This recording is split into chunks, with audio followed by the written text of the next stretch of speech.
Charlotte Coleman is part of a funding proposal that we have got in with the Horizon 2020 European funding round, which includes people from Belgium, the Netherlands, Poland, ourselves and people from the University of Manchester. And what we want to do is to explore different recovery philosophies and how people understand and conceptualise recovery. And what we ended up doing was effectively trying to come up with a system of what are the different models and philosophies of recovery that people have. And when we tried to split it up, we ended up coming up with what we thought were kind of 7 different recovery approaches or recovery models. So the first, and they were partly related to settings, so the first set were about residential treatment. So we thought there was a specific philosophy about TCs that we talked about before the break. And there's more of a mixed model in other residential camps. In community treatment, there's a kind of clinically driven model that's a very biopsychosocial model of recovery. But also in community treatment, there's a kind of community drug-free approach that involves much less of a biological focus. And then in community non-treatment recovery, there are 3 different approaches: peer-based recovery support services, 12-step approaches to recovery or models of recovery, and what's been termed natural recovery, which was first discussed in the early 80s. The idea that people recover simply by self-determined, self-driven methods. So we were interested in kind of exploring how people go through different philosophies and approaches to recovery through different mechanisms and settings. And one of the partners of this funding proposal, which we have our fingers crossed will get funded shortly, is Dr. Charlotte Coleman. And several of us from Sheffield Hallam have been very interested in what the relationship is between recovering from substance use and desisting from offending. And relatively few people have done published work in this area. And so it's really helpful. We're very grateful for Charlotte travelling over from Belgium to join us today. And we are absolutely delighted and ask everybody to welcome Dr. Charlotte Coleman.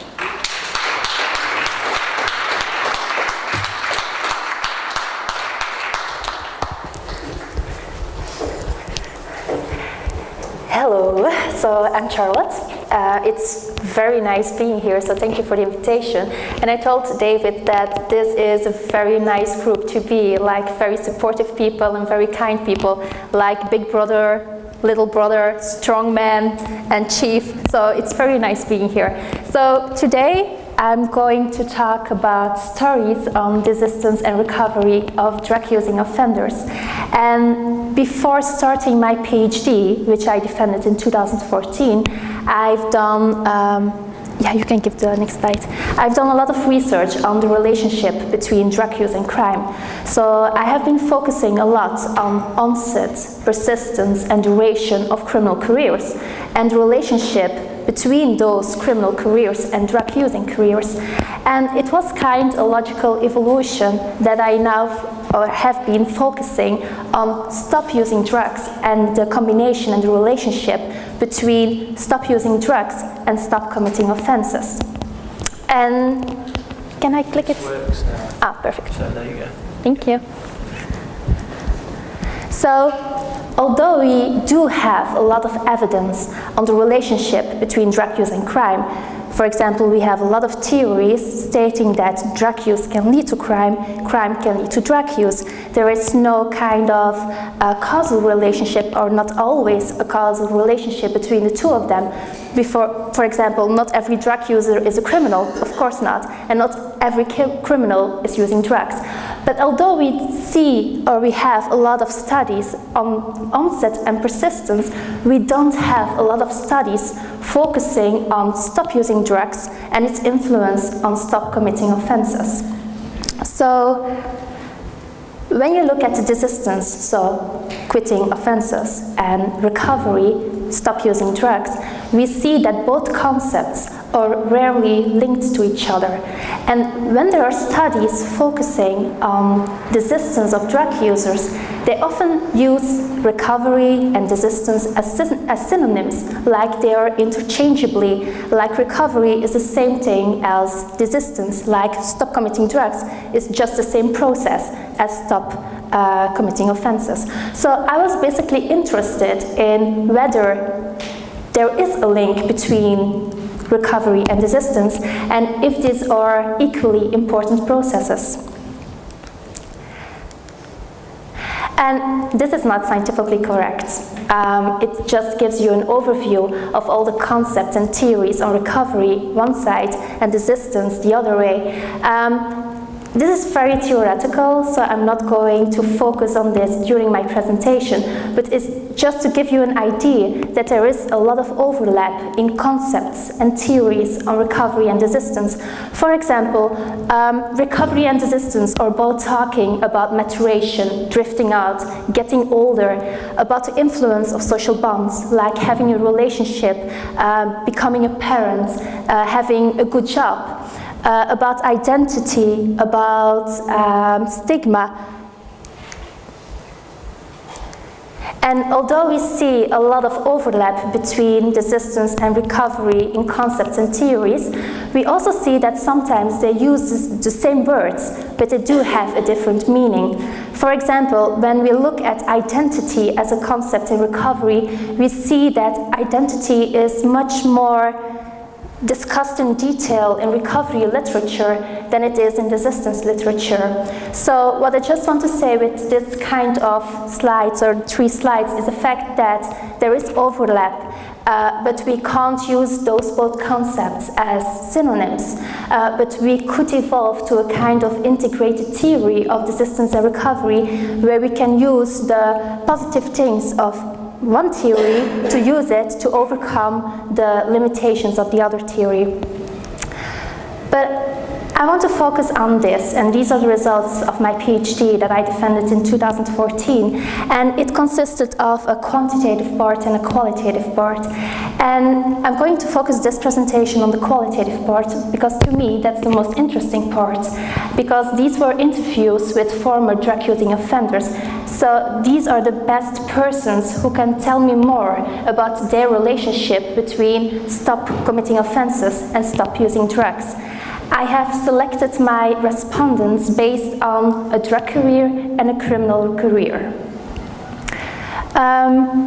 These are some results of my quantitative part. So what I've done is I looked for the criminal careers of some drug-using offenders from the 70s until 2010. So I had the criminal careers mapped of 800 drug-using offenders. And I'm not focusing on this because in Belgium we have really bad quality data. So nothing was digital, so everything was on very little cards in basements and cellars of criminal justice buildings. It was not my best summer of 2008, really. It was one of the most terrible summers because it was very hot outside and I was freezing inside a very wet cellar or basement of a criminal justice building that was abandoned. These were very old archives. But these were some of the results I found. And here you can see, if you look at criminal careers of persons who have a problematic drug-using profile, but they're also committing offenses, you see that their length of their criminal career is comparable to the criminal career of other kinds of offenders. It's a little bit longer. But I think the most interesting thing is this thing. So we see that most of the persons recidivated within 6 months, and this could be an interesting thing to focus on because most of them were getting alternatives to incarceration, and then you see that those first 6 months are quite critical. But this is more interesting, I think. It's about the interplay between desistance and recovery. So I've asked 40 former drug-using offenders. And with former, I mean that they had a previous criminal career. of at least 3 self-reported offenses. And they also had a problematic drug-using career, and now they were in recovery. And it was their definition of recovery, and I used more the concept of quality of life instead of abstinence. Most of them were abstinent. Some of them were still using cannabis, or some of them were using methadone, but there was a big difference in their quality of life. And what I see is, so I asked them to tell them, a life story. And you see that most of them told me that to them, desistance is subordinate to recovery, which means that to them, it was much more important to recover from drug use than to recover from crime, or desist from crime. I'm sorry, now I'm using the same thing. So I'm saying that authors are saying desistance and recovery are synonyms. I'm going to do it myself. So no, it's desistance from crime. So they say that for most of them, there was first drug use, and because of the drug use, they got involved in committing crimes. So it's kind of logical that to them also recovery is more important than desistance. So it was like stop committing offenses was a logical result of quitting drug use. You could ask yourself whether this has also something to do with the fact that to them it was more acceptable being a drug user than to be a criminal, because the stigma of being a criminal is much more harder, or even harder than being a drug user. But that's something else we could discuss later on. And although I know that David has discussed this about in recovery and being recovered, most of my respondents told me that they were still seeing themselves as being in recovery, which means that they were saying that to them recovery was an ongoing process. They were really convinced about the fact that they wouldn't relapse, and they were quite confident that they wouldn't relapse anymore, but they were still quite realistic, that they were saying, okay, I'm still considering myself in recovery because I want to be careful in certain environments or within certain peers that could trigger relapse. And then that's also a big difference. So they had some previous attempts of recovery, but they all failed because there was a difference between wanting to change and society offering them the possibility to change. And especially because we are talking about drug-using offenders, which means that they have a drug-using problem, but most of them also had a criminal record, which makes it very difficult to obtain for a job, etc. So most of them are saying that they had previous attempts, but they failed because society didn't support them sufficiently. When I asked them, okay, what are the main social components in your life? Did your wife help you? Do you have children? What is the influence of your children on your desistance and recovery process? And most of them told me, I did it myself. I made a choice of being a drug user once, and this is a very selfish choice. So now I want to recover, I have to do it myself. This is all of my own personal motivation. But then when you ask more in detail about the role of their partner or treatment or something else, you see that most of them see those social components as a trigger, an environment that cares, as a person who supports them. So although they are saying like, I did myself, it's only my personal motivation, you do see a kind of important role of that social component. And then you see like, you can't say that being a parent is a major turning point for each person who wants to recover or desist. Sometimes we see that becoming a parent was a change for someone, or when they lost custody of their children, they made a click of, okay, I want to desist, I want to recover because I don't want to lose custody of my child. But the thing is, if you looked more in detail, there was no kind of difference in the relationship between parent and child. So you had to look closer to the identity and the subjective components of the person, him or herself, and especially the interplay between the social component and the subjective component. And when I looked at my interviews, I saw differences. So I started with the fact that there are differences between desistance and recovery in a general population of offenders and drug-using offenders, but also within the group of drug-using offenders, I do saw a lot of differences. And based on the setting and individual, I have seen two taxonomies of drug-using offenders. And there were a lot of differences between those two taxonomies, but there were a lot of similarities within each taxonomy.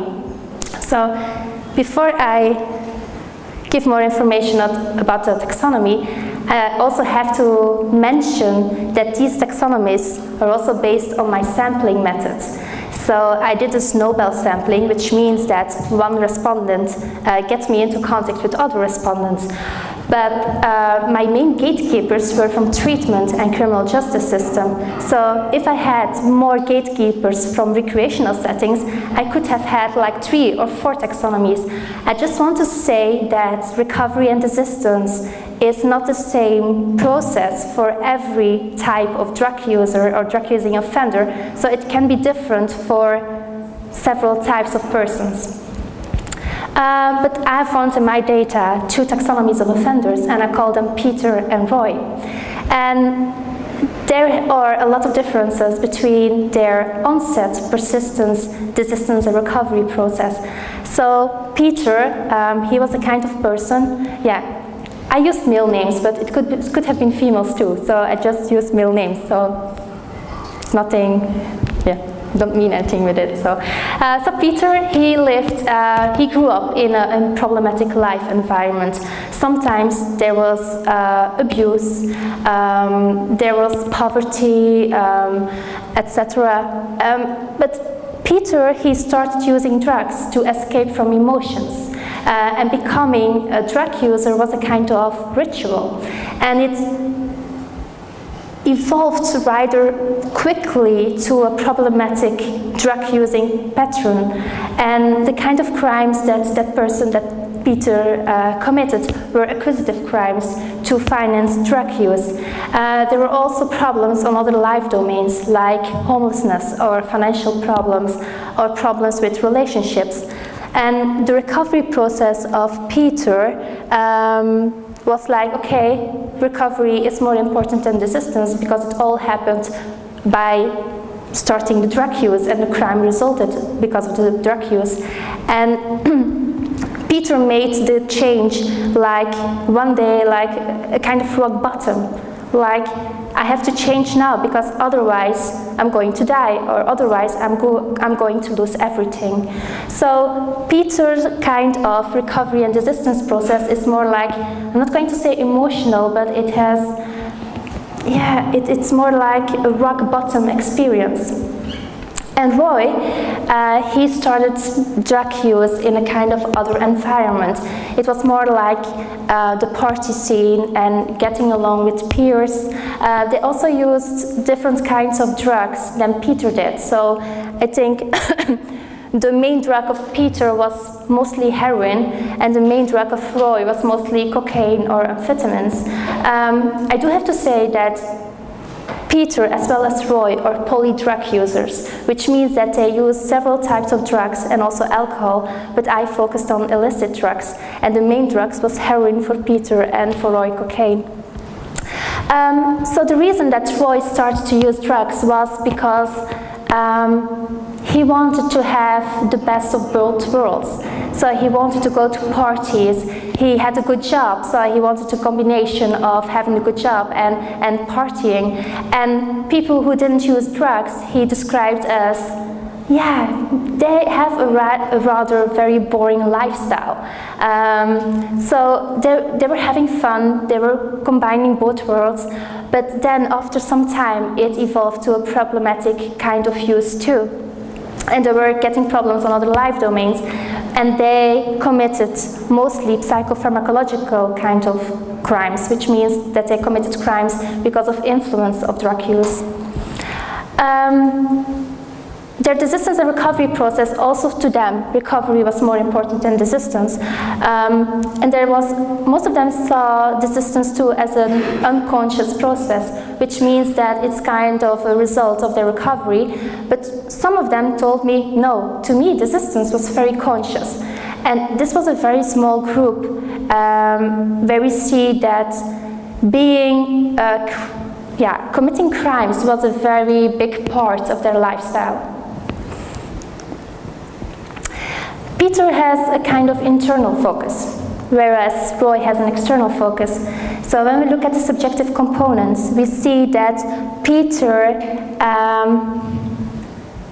is like making a bubble of himself, which means that I have to do it myself, and there are some persons who will help me, but the social and external component is less important to me. Where Roy is more saying, okay, I do have an external focus. He is comparing himself all the time with other people. Like in the beginning, he compared himself to peers who weren't using drugs. And he said, okay, these are very boring people.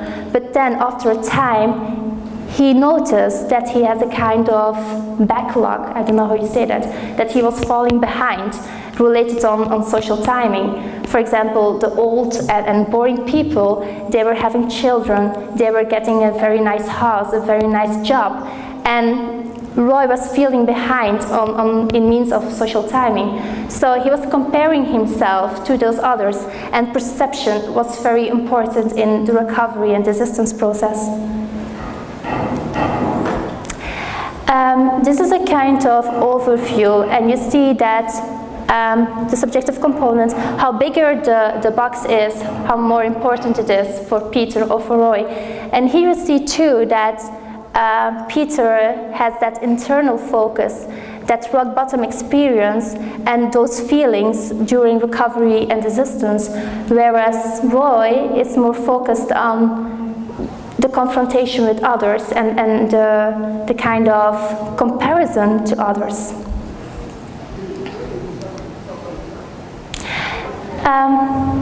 You read a lot about identity transformation, and when I didn't ask my respondents, did you have an identity transformation? It could be strange if I ask it. But they were saying, like, especially the Peters were saying, yes, I am a new person now. Or they were saying, I am the person I was before. I get my old identity back. Where when you ask Roy about that kind of things, he told me, no, I am the same person. Being a drug user and having that experience is part of my identity. I don't have to become somebody else.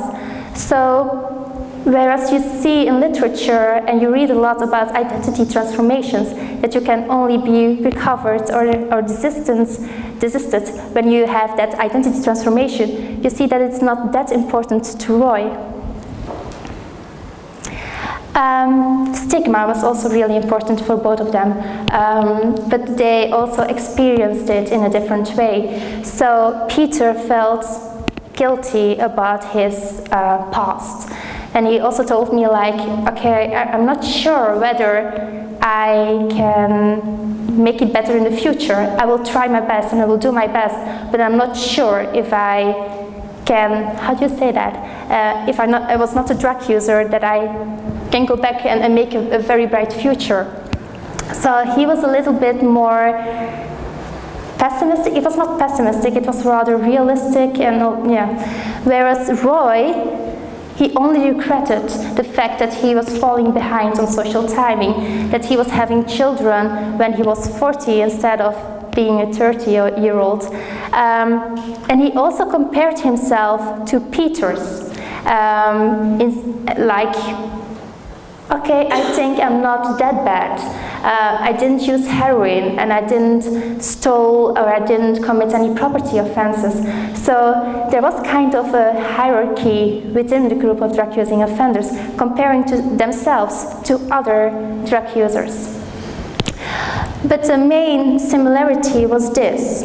And to maintain long-term recovery and desistance, they both told me that it was very important that they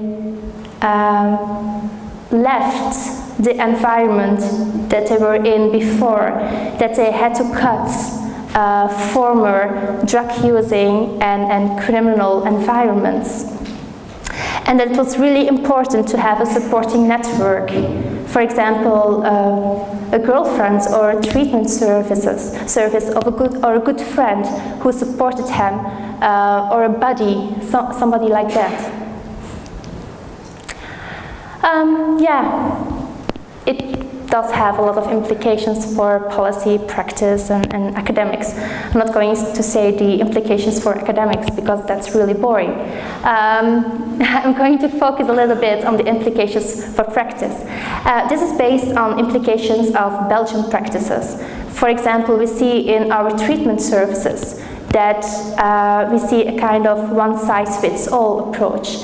When you are a drug user and you go to a kind of treatment center, it's the same treatment provided for every kind of drug-using offender, whereas we see that you have differences within the group of drug-using offenders, and when you work with Peter, you especially have to work on that self-esteem, whereas with Roy, you should work more on social bonds and social capital. So I think that is the main thing about implications for practice. Thank you.